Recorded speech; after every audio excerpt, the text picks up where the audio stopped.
মোবাইলের ডিসপ্লেতে আমি শুধু এফ লিখবো, দেখবেন সাথে সাথে ফেসবুকটা ওপেন হয়ে যাবে।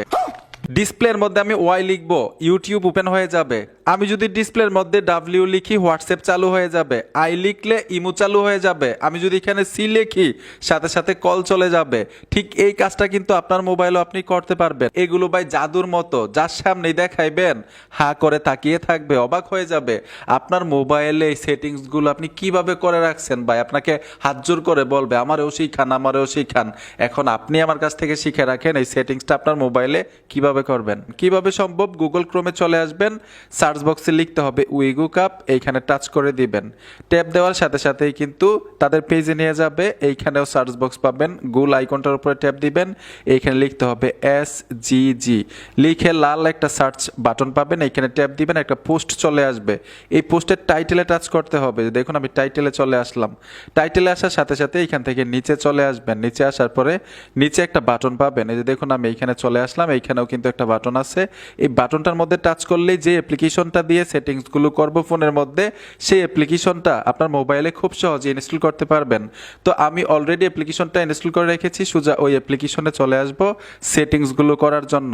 এইখান থেকে 3টা পারমিশন আপনার দিতে হবে। তো প্রথম পারমিশনে টাচ করার সাথে সাথেই অ্যাপ্লিকেশনের পারমিশন দিয়ে দিলাম, ব্যাক চলে আসবেন। পুনরায় পারমিশন দিতে হবে, অ্যালাউ করে দিবেন। 3 নাম্বার পারমিশন দিয়ে দিতে হবে, অ্যালাউ করে দিবেন। উপরে দেখুন একটা পপ আপ চলে আসছে, এই পপ আপের উপরে টাচ করে দিবেন। ট্যাপ দেওয়ার সাথে সাথে এখানে প্লাস আইকন আছে নিচে, এই প্লাস আইকনে ট্যাপ দিতে হবে। ট্যাপ দেওয়ার সাথে সাথেই আপনি অক্ষর লিখতে হবে আগে, তারপরে সেট করতে পারবেন আপনি কি সেট করতে চান এই অক্ষর দিয়ে। এক্সাম্পল ধরুন আমি হোয়াটসঅ্যাপ ওপেন করতে চাই, ডাব্লিউ লিখে দিলাম, ঠিক আছে। তো এখানে হোয়াটসঅ্যাপ অ্যাড করতে হবে, অ্যাপে চলে আসবেন। অ্যাপে আসার সাথে সাথেই প্রত্যেকটা অ্যাপ্লিকেশন চলে আসবে আপনার ফোনের মধ্যে, যতগুলো অ্যাপ্লিকেশন থাকবে। হোয়াটসঅ্যাপ টাচ করে দিবেন, এখানে হোয়াটসঅ্যাপের নামটা লিখতে পারেন, ডাব্লিউ লিখে দিলেই হবে। আমি সেভ করে দিলাম, ঠিক আছে। তো ঠিক একইভাবে আপনারা আবার প্লাস আইকনে চলে আসবেন। আই দিয়ে আপনি ইমো সিলেক্ট করতে পারেন, সি দিয়ে কল সিলেক্ট করতে পারেন। যেমন আমি সি দিয়ে দিলাম, একটা কল যাবে সি দিলেই আমার ডিসপ্লের মধ্যে। এইখানে আপনারা কন্ট্যাক্ট নাম্বার ম্যানুয়ালিভাবে সেট করতে পারবেন, অ্যালাউ করে দিলাম। অ্যালাউ দেওয়ার সাথে সাথেই প্রত্যেকটা কন্ট্যাক্ট নাম্বার চলে আসবে। আমি এই কন্ট্যাক্ট নাম্বারটা সেভ করে রাখবো, এইখানে শুধু জে দিয়ে দিব, এটাও আমি সেভ করে দিলাম, সি দিলে এটা হবে।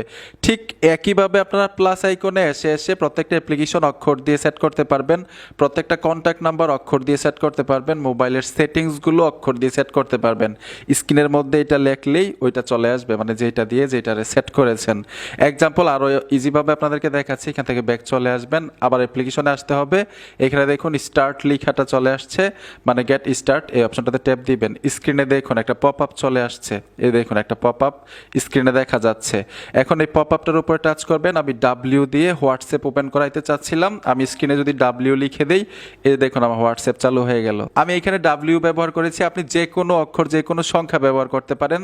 মানে এইখানে যা লিখবেন এই লেখাটার সাথে যে অ্যাপ্লিকেশনটা অ্যাড করে রাখবেন ডিসপ্লের মধ্যে, ওই লেখাটা লেখার সাথে সাথেই ওই অ্যাপ্লিকেশনটা ওপেন হয়ে যাবে। আশা করি বুঝতে পেরেছেন। আর আগের মতোই যদি ফোনটাকে করতে চান, শুধু অ্যাপ্লিকেশনটা ফোন থেকে ডিলিট করে দিলেই হবে, আগের মতো হয়ে যাবে।